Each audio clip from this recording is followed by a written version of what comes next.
Clonaciones, todos en algún momento en nuestra vida, hemos querido clonar uno o dos Pokémon en las versiones de Esmeralda, así como también objetos difíciles de conseguir o simplemente objetos que únicamente se adquieren una sola vez. En clonar a un Pokémon no debe ser nada nuevo en estos tiempos, a diferencia de los primeros meses que salieron las primeras versiones, ya que gracias a ellos, se pudieron obtener objetos valiosos o inclusive clonar a tu propio equipo para intercambio o de entrenamiento, aunque sin importar cuál sea el fin del uso, el famoso truco de clonar ha sido de gran ayuda para avanzar en el juego, a pesar de que pudiese ocurrir el riesgo a que la partida se dañara o en el proceso el Pokémon se perdiera para siempre. Es un riesgo que muchos tomamos y hasta la fecha, se siguen tomando despreocupadamente. Pero, ¿qué pasaría si uno de tantas clonaciones, llegáramos a perder por error a un Pokémon? ¿Qué sería de él? Y más importante, ¿qué pasaría si en algún momento nos topáramos con ese Pokémon con una sed de venganza? Pues eso fue lo que relata un chico en los foros Chan. Esta no es una historia, esto es una creepypasta tan real como el sufrimiento de los que lo viven. El título de la creepypasta será, El impostor. Era un día normal en el verano. Yo había aprendido recientemente a cómo clonar Pokémon en las versiones Esmeralda. No podría ocultar la emoción que sentía en ese entonces, probablemente era el nerd más feliz de mi condado.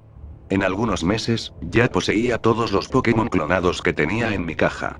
Con el tiempo dejé de jugar mi juego en conjunto, ya que me había aburrido y porque también lo había comprado en un bazar de las pulgas.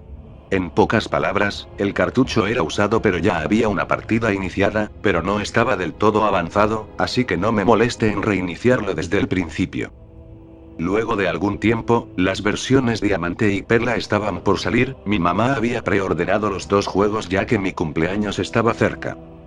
Yo estaba completamente emocionado por tener esos cartuchos. Pasó el tiempo, y por fin los juegos habían llegado. Tenía las dos versiones en mis manos, por lo que el primer cartucho que saqué, fue la versión Perla. Por lo siguiente que hice fue ponerlo en mi Nintendo 10. Casi todo el verano me pasé jugando mi versión Perla, a pesar de que la versión Diamante no lo había comenzado aún. Yo ya estaba en la última batalla con Cynthia, a ella le quedaba un Pokémon y se trataba de Milotic.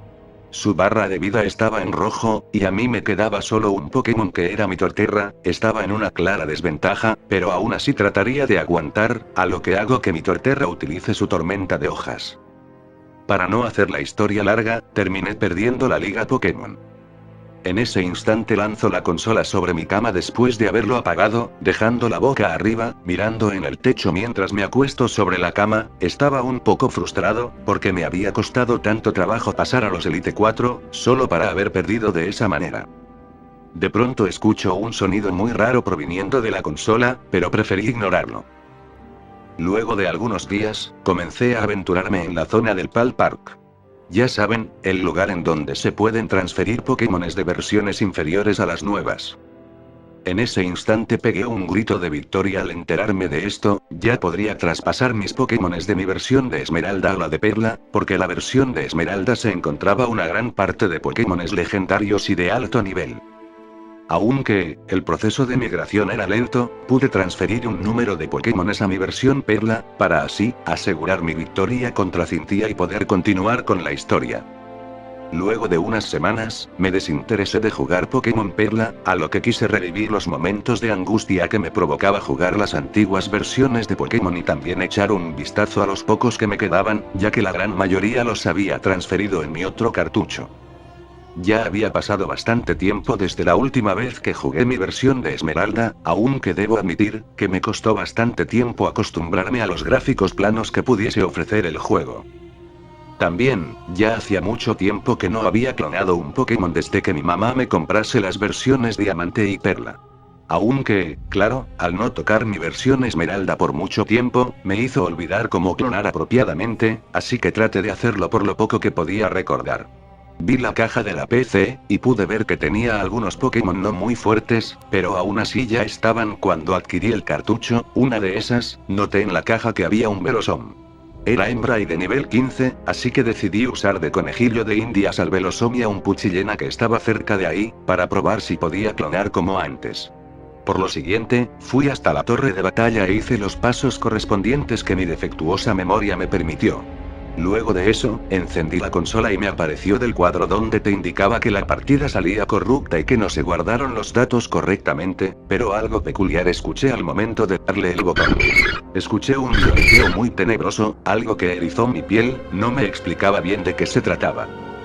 Al momento de entrar a mi equipo, pude notar que Puchillena estaba ahí, pero no estaba ese velosón que había metido, a lo que fui a la PC para asegurarme de que pudiese estar en alguna caja, pero mi sorpresa fue algo desagradable. No estaba en ningún lado, había desaparecido sin dejar rastro. Me sentí un poco aliviado, porque no quería arriesgar a un Pokémon que valiera la pena, así que me cerré la consola y me fui a mi ordenador a buscar un vídeo en YouTube y encontrar un tutorial para poder clonar adecuadamente, ya que no quería perder otro Pokémon. Aunque claro que, si volvía a perder a otro Pokémon no me dolería tanto, ya que la gran mayoría de los Pokémon que transferí eran los que yo había entrenado y subido de nivel, como también a sus clones e ítems, mientras los que se quedaron eran débiles y otros eran Pokémones que ya estaban ahí antes de que yo adquiriera el cartucho en la tienda de las pulgas. Me suponía que el antiguo dueño los había capturado. Luego de ver cómo se debía clonar debidamente, volví a tomar la consola para intentar clonar una vez más, aunque lo raro comenzó en ese momento. Cuando abrí la consola, me encontraba en la ruta 120 y entré la hierba. ¿Qué carajo? Se suponía que estaba en la torre de batalla, no en esa ruta. Por lo que comencé a caminar sobre el césped, para ir a un centro Pokémon y tomar alguno que pudiese volar, pero de pronto aparece la flash de batalla. En ese momento estaba sorprendido de lo que mis ojos veían. Era un velosón nivel 15 hembra. Parpadeé con asombro, porque yo sabía que era imposible encontrar a ese Pokémon en esa zona y mucho menos en la versión de Esmeralda. A no ser que fuese el Pokémon que había perdido luego de haber intentado clonarlo de manera de prueba. Estaba en una clara desventaja, tenía a una Puchillena de nivel 10, no era algo conveniente para mí, porque no tenía un ataque potente que pudiese debilitar a ese velosón, más que la tacleada. Hago que Puchillena use tacleada, haciendo que velosón quede en barra amarilla. Era el turno de velosón de atacar. Mi sorpresa fue en leer lo que decía en la barra de lectura: velosón utiliza rayo solar. ¿Pero qué disparate es esto? ¿No se supone que se debe esperar un turno para que detone el ataque y lo más importante, no se supone que es un Pokémon salvaje? ¿Cómo puede tener el movimiento rayo solar? No podía creer lo que veía, a lo que hago que Puchillena use de nuevo tacleada, no bajándole mucho de vida. Pero, pude observar que ese velosón comenzaba a cambiar un poco de forma, no sabía si era un fallo de los píxeles del juego, ya que después de todo, es una versión inferior a la que estaba tan acostumbrado. Aunque cabe destacar que ese velosón se veía algo extraño, más extraño de lo normal y no me podía explicar el por qué estaba tan distinto. Velosón parecía no perder el tiempo, su rayo solar al fin es detonada, a lo que hace que mi Puchillena quede en total barra roja. Por lo sorprendente que lo parezca, no debilitó por completo a mi Puchillena, pero no sé si por distracción mía o falta de atención, pude notar que ahora ese velosón comenzaba a marchitarse. Ya no sentía que esto fuese uno de esos famosos glitch, o un bug del juego, porque misteriosamente el sprite de ese Pokémon comenzó a verse con más cambios, podía notar que las hojas de velosón se veían algo oscuras y restos de sus hojas quemadas, como si algo lo hubiese quemado. Pero ese extraño Pokémon pareciera que estuviese feliz, porque se podía ver una sonrisa algo macabra. No me podía explicar por qué de esa sonrisa, a lo que trato de curar a mi Puchillena y así evitar perder ante ese Pokémon. Muchas cosas pasaban sobre mi cabeza y no me permitía pensar, sé que a mi edad no me debería haber asustado tanto, pero esto era realmente extraño, era algo irreal, pero al mismo tiempo ridículo, ¿cómo un juego podría causarme tanto miedo? Luego de curar a mi Puchillena, velosón inició un chirrido que me puso los pelos de punta, sonaba una y otra vez, sentía como ese sonido penetraba mis sentidos, a lo que decidí apagar la consola. Muchos me dirán cobarde, pero esos chirridos no fueron lo que totalmente me dieron miedo, fue el aspecto de ese velosón y el hecho de que se estuviese comenzando a arrancar los pétalos de su propia cabeza. Esta creepypasta fue escrita por un usuario de los foros Chan.